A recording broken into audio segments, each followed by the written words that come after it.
আসসালামু আলাইকুম বন্ধুরা, কেমন আছো সবাই? আমি খুব ভালো আছি আলহামদুলিল্লাহ। আজকের ভিডিওটা সকালে নাস্তা দিয়ে শুরু করব। তো প্লিজ পুরো ভিডিওটি দেখার অনুরোধ করছি এবং চ্যানেলটি সাবস্ক্রাইব করো, আমার পাশে থাকো। যারা অলরেডি সাবস্ক্রাইব করে দিয়েছো তাদের অসংখ্য ধন্যবাদ, এবং যারা সাবস্ক্রাইব করোনি চ্যানেলটি সাবস্ক্রাইব করো, আমাকে এগিয়ে যেতে সাহায্য করো। তো এই তো আমি রুটি খাচ্ছিলাম। এখানে হচ্ছে লটপটি মুগ ডাল দিয়ে লেয়ার মুরগির হাত পা দিয়ে রান্না করেছিলাম। আরও একটু গোশও ছিল, সেটাও দিয়ে দিয়েছিলাম এর মধ্যে। তো অনেক গরম ছিল, আমার কাছে বেশ ভালোই লেগেছিল। পরে একটু মিষ্টিও নিয়ে নিলাম, আমার ছেলে মিষ্টি দিয়ে রুটি পরোটা খায় তা দেখে, তা আমার কাছে মিষ্টিটা ভালো লাগলো না। তো রাস্তা খাওয়া শেষ করে ফেলেছি।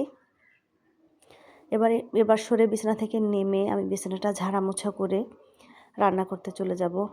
তো সম্পূর্ণ ভিডিও দেখার অনুরোধ করছি, আমার পাশে থাকুন, আমাকে এগিয়ে যেতে সাহায্য করুন। এই তো বিছানা ঝাড়া শেষ করে আমি রান্না করতে যাব। তো কি আর বলবো, এই যে দেখেন আমার মেয়ে এখানে বসে পড়ছে, আর আমার ছেলে খুবই দুষ্টুমি করে ঘরের মধ্যে, অনেক বড় হয়েছে তবুও। ব্যাস এই যে বিছানা ঝাড়া শেষ, রান্নাঘরে চলে এসেছি। আমি আজকে রান্না করব সরিষা শাক ভাজি করব। সরিষা শাকটা আমার ঘরে কেউ পছন্দ করে না, আমি আর আমার হাজব্যান্ড ছাড়া।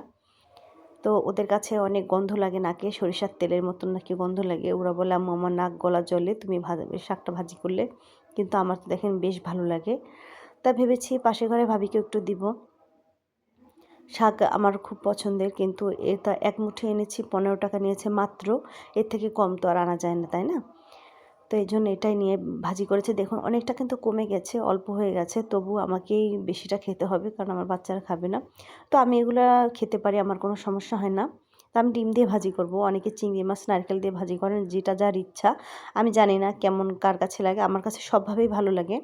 তো আমি আজকে চিংড়ি মাছ বা নারিকেল কোনোটাই দিচ্ছি না, আমার কাছে নারিকেলটা নাই। তো আমি ভাবলাম ডিম দিয়ে ভাজি করি।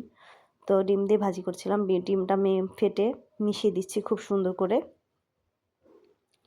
আমি বুঝতেই পেরে গেছিলাম আজকে আমার এই শাকটা আমার একারই অনেকটাই খেতে হবে, কিন্তু একটা বিষয় লক্ষ্য করেছেন, ডিম দেওয়ার পর কিন্তু শাকটা আবার বেশ খানিকটা বেড়ে গেছে।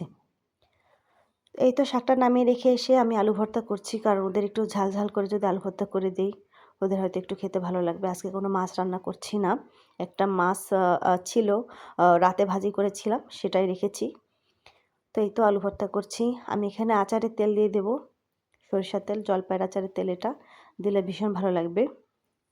এই তো আমার আলু ভর্তা হয়ে গেছে। কেমন লেগেছে বন্ধু ভিডিওটি আমার? এই যে দেখুন ডাল, মুগ ডাল এইখানে আমি কষিয়ে রান্না করছি, এই জন্য একটু তেল দেখা যাচ্ছে।